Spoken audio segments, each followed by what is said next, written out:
New York City was alive with its usual blend of chaos and energy. Peter Parker, also known as Spider-Man, swung gracefully between skyscrapers, enjoying the crisp evening air. Crime had been relatively low today, and Peter cherished these moments when he could just be the friendly neighborhood Spider-Man. "Hey, Friday, any updates on that weird energy reading?" Tony Stark's voice cut through the silence in Peter's mask. Tony's AI assistant had been tracking some strange activity in the city, and Peter had agreed to help out. "No significant changes, Mr. Stark. The energy signature is still localized beneath the city, but it's growing stronger," Friday's calm voice responded. Peter flipped through the air, landing on a rooftop and adjusting his mask. "Energy readings under the city? Should I be worried about something coming out and ruining my night?" "Wouldn't be a surprise," Tony's voice crackled through the comms. "I'm running a deep scan of the area now. Whatever's down there, it's not normal." Peter looked out over the skyline, a sense of unease creeping into his gut. "Right. So, we're going in, aren't we? Suit up, kid. I'll meet you in 10. With a sigh, Peter launched himself back into the air. It seemed like their quiet night was about to get complicated. 15 minutes later, Spider-Man stood at the entrance of a partially collapsed subway tunnel, his spider sense tingling slightly as he looked down into the darkness. The eerie glow of his suit's lenses cut through the gloom, but it didn't help the feeling of dread gnawing at him. "Always something weird happening under New York," Peter muttered to himself. The whine of thrusters echoed in the tunnel as Iron Man descended beside him, landing with a metallic thud. His red and gold armor gleamed even in the dim light. "Hey, kid.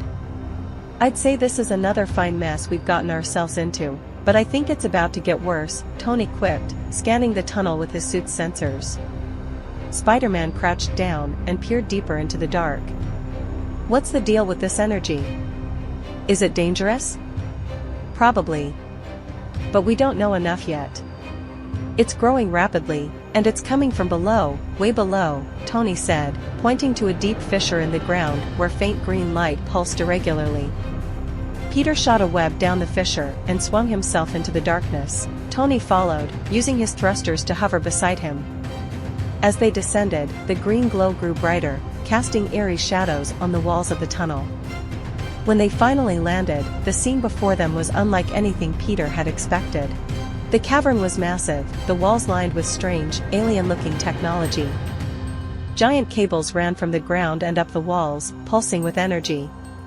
In the center of the room was a massive, glowing sphere, suspended by the cables. "What is this thing?" Peter asked, his voice low. "I don't know," Tony said, "but I'm pretty sure it doesn't belong here. And whatever it's doing, it's not good."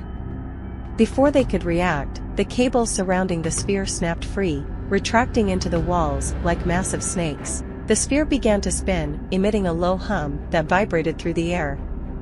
Out of the crack emerged a massive, humanoid figure. It was made entirely of metal. Tony's HUD flashed red with warnings. "That's new." The metallic giant roared, its voice shaking the cavern, and lunged toward Iron Man with blinding speed. Tony barely had time to dodge as the creature's massive fist crashed into the ground where he had been standing. Spider-Man leaped into the air, shooting webs at the creature's arm. Tony fired a repulsor blast at the creature's chest, but it barely flinched. Tony circled the creature, firing blast after blast, but the giant seemed impervious to his attacks. "This thing is some kind of guardian.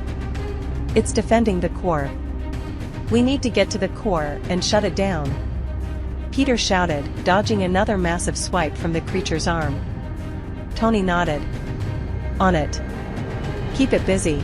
With a burst of thrusters, Tony rocketed toward the sphere, which still glowed ominously in the center of the cavern. As he approached, the creature roared in fury and turned to pursue him. "Come on, big guy, focus on me," Peter shouted, shooting webs at the creature's face. He swung in close, delivering a kick to the side of its head. The creature stumbled, but it quickly regained its footing and turned its attention back to Tony. As Tony worked, the creature lumbered toward him, but Peter wasn't about to let it get that far. He swung around the creature, using his webs to tangle its legs. Not so fast, Tin Man. The creature stumbled, giving Tony just enough time to finish his work. Got it! Tony shouted. The power's cut, the sphere's glow dimmed, and the creature let out one final roar, before collapsing to the ground, its body going limp. Peter landed beside Tony, breathing heavily. That was intense. Tony smirked behind his helmet. Just another day at the office, kid.